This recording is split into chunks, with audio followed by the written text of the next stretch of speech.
Oke, terima kasih Pak Dives. Saya bukan mengatakan bahwa saya mempunyai pengetahuan tentang kitab saudara-saudara kita, tetapi saya sudah mempelajari cukup lama, dan kalau yang kenal saya di akun-akun Facebook memakai nama-nama yang kurang diketahui bahwa itu saya banyak di medsos. Ya, mungkin suatu waktu nanti kita akan bahas ya tentang perbedaan Isa dan Yesus. Kita akan bahas. Saya akan melihat timing waktunya. Pasti saya akan bahas itu. Perbedaan Maryam dan Maria Ibu Yesus itu juga perlu kita bahas. Saya punya data-datanya. Jadi punya buku-buku juga, bukan yang menulis, bukan orang Kristiani yang menulis, tapi mereka sendiri, dari orang-orang mereka sendiri. Tetapi yang saya katakan tadi, Pak Dives, bahwa ada orang yang imannya masih kanak-kanak, ada orang yang imannya sudah dewasa. Pertanyaannya, kita berbicara dengan orang yang imannya sudah dewasa atau yang masih kanak-kanak? Yang masih kanak-kanak pasti play victim, atau paling tidak nanti dilayangkan surat kepada polisi. Ini nih yang menurut saya belum ada kedewasaan dalam hal ini. Kalau di luar negeri, membahas soal agama lain itu biasa.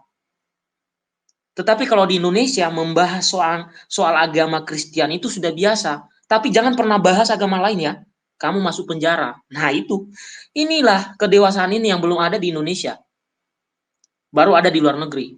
Tetapi saya kira perlu kita bahas tentang seperti tadi tanpa menyinggung apapun. Ya, tanpa menyinggung apapun ini sesat atau ini salah. Enggak. Tapi kita membuat perbandingan antara dua ini. Ya, antara dua hal ini kita buat perbandingan. Ya, contohnya nih ya, Isa itu lahir di bawah pohon korma. Yesus itu lahir di Bethlehem. Nah, cerita Isa lahir di pohon korma ini baru ada abad ke-6. Yesus ini ada ceritanya sejak abad pertama. Pertanyaannya, yang mana yang kamu ikuti? Ya kan? Contoh, Maryam sama Maria. Dikatakan bahwa Maryam ibu Isa itu adalah saudara Musa dan Harun. Ternyata dalam Alkitab Kristiani ada yang bernama Maryam itu memang saudara Musa dan Harun, tetapi bukan ibu dari Yesus. Mungkin ibunya Isa, tapi Isa ini yang dimaksud ini bukan Yesus, karena jaraknya jauh. Maryam yang dimaksud saudara Musa dan Harun itu selisihnya dengan Maria ibu Yesus itu 1400 tahun. Berarti ada dua cerita yang berbeda. Ya kan? Ada dua cerita yang berbeda. Sama misalnya, ada ayat mengatakan, wahai Isa, siapa yang mengatakan kepadamu, jadikanlah ibuku salah satu dari Tuhan. Ada ayatnya itu. Atau, wahai Isa, siapa yang menyuruh kamu untuk menyembah dirimu dan ibumu sebagai Tuhan. Kalau kita mau membahas ini Bapak Ibu, saya bisa membongkar sejarah.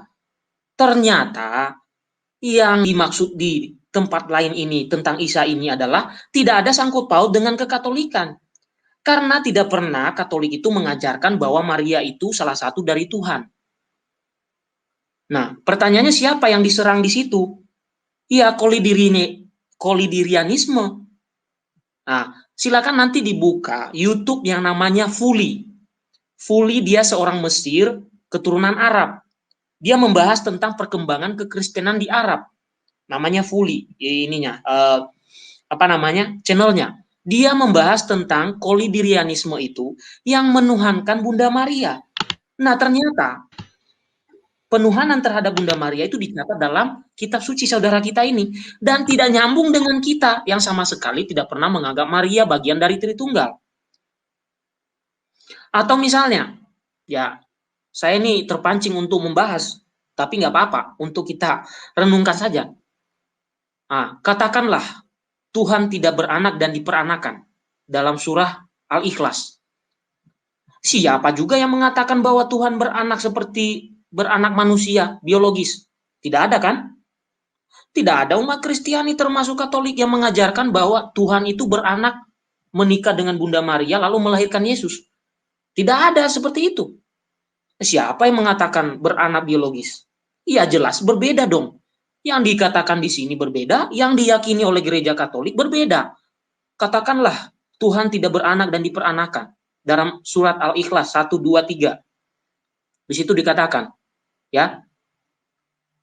Nah, jadi kalau disejajarkan dengan pemahaman kita, ya jelas nggak nyambung dong, ya kan?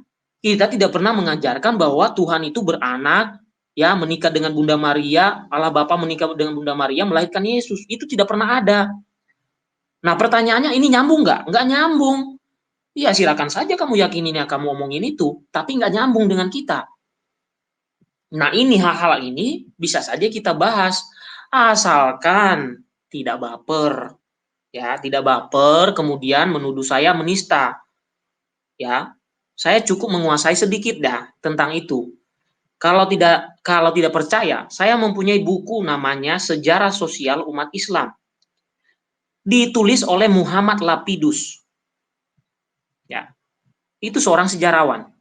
Cari aja nanti di Google ya, M. Lapidus ya, penulis sejarah sosial umat Islam. Nah, saya baca-baca itu atau diskusi dialog Ishak dan Ismail. Saya baca, kita itu tahu gitu loh. Kita itu tahu, tapi yang kita pikirkan ini undang-undang penistaan agama ini berpihak kepada mayoritas. Mayoritas bebas membahas kita yang minoritas, kita tidak bisa. Ini konyol. Nah, begitu Pak Dives tanggapan saya. Sekarang saya berikan kepada Bang Naga dulu. Sepertinya dari tadi menunggu. Silakan Bang Naga. Halo Bang Naga, Dila, silakan. dilanjut aja, saya mendengar dulu aja. Dilanjut. Oke. Tadi putus-putus, tapi mungkin Bang Naga mengatakan supaya melanjutkan dulu. Saya berikan kepada, jadi Pak Dives, lain waktu saya akan bahas. Bahannya sudah ada, ya. Perbandingan tadi, Isa dan Yesus itu perbandingannya jauh, ya. Lalu Maryam dan Maria itu perbandingannya jauh, ya kan? Kemudian tentang Tritunggal yang dibahas di kitab saudara kita sama yang kita punya itu beda. Pemahaman di peranakan atau putra di kita itu berbeda. Itu jauh berbeda. Yang dibahas itu dalam kitab saudara kita itu adalah aliran sesat yang ada di Arab pada abad ke-6. Dan aliran sesat itu disebut kolidirianisme atau ebionit atau nestorianisme. Itu beda dengan apa yang kita yakini. Makanya ketika kita diserang memakai ayat itu sebenarnya kita bisa bantah. Oh, kami nggak meyakini itu kok. Gampangnya begitu, kalau tidak mau lama-lama untuk membahas, lah nggak nyambung itu. Kami nggak meyakini kok Bunda Maria itu Tritunggal. Kalau ada ayat begitu ya kami tidak meyakini itu. Kami tidak meyakini tiga Tuhan. Yang kami yakini Allah Tritunggal, yang adalah Esa. Esa di situ bukan Esa satu numerik. Nah ini lagi harus didalami lebih jauh. Pasti mereka akan bingung numerik itu apa. Ya bukan seonggok tonggak gitu loh. Tuhan itu bukan seonggok tonggak yang diam begitu. Kalau kita percaya Tuhan itu ada di segala tempat, berarti Tuhan itu luas dan tidak terjangkau, tidak terbatas. Gitu. Nah ini bisa kita bahas. Hanya masalahnya tadi itu, undang-undang penistaan agama ini tidak memihak kepada kita. Karena kalau kita menyinggung orang lain, kita langsung kena. Tapi orang lain menyinggung kita, wah bebas aja mereka di situ. Bahkan mereka sambil ketawa-ketawa menghina, ya kan? Nah, itulah kenyataan di bangsa Indonesia ini. Tidak ada kedewasaan untuk hal itu. Oke, Betul, betul. karena Bang Naga tidak menanggapi, saya berikan kepada Bang Boni. Mungkin menanggapi juga. Ya, mungkin kita sebentar lagi udahan ya. Udah malam juga. Sebenarnya benar yang kata siapa tadi Bang Davis ya. Itu perlu kita menanggapi karena kita tahu dan kita juga tidak mau menjerumuskan para imam kita terjun ke sana. Nah, itu satu. Keduanya, kita tahu keterbatasan para imam kita yang jauh di bawah standar. Masih banyak harusnya gereja yang harusnya romonya bisa hanya satu. Nah, karena keterbatasan itu ya kita maklum untuk tidak memaksakan para imam kita untuk menjawab hal seperti itu atau menjawab iman-iman orang lain. Itu satu. Keduanya, menurut aku kita nggak usah menjawab spontan, membahas seperti yang dilakukan Pauzang atau membahas yang dilakukan Saiful Ibrahim. Kita harus menjawab mereka dengan memiliki dasar. Apa dasar itu? Kita bisa menjawab mereka, menemukan video mereka yang berkaitan dengan kita. Kita cukup menjawab video itu.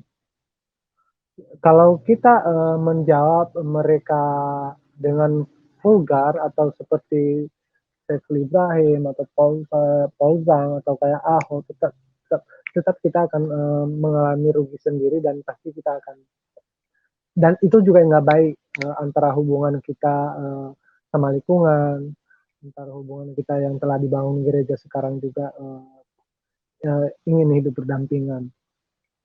Ini menurut aku ya kita boleh membahas yang bukan iman kita, tapi kita berdasarkan video atau kita memiliki dasar. Jadi kita menanggapi atau meluruskan saja pernyataan mereka. Bila ada yang perlu kita sampaikan di situ ya bisa kita selipkan di situ. Jadi kita jangan membahas seutuhnya mereka. Itu aja dari saya sih teman-teman. Terima kasih untuk semuanya terhadap Bang Deti, Bang Dionisius, Bang Naga, Divas, DM3. Terima kasih. Salam, Tuhan memberkati.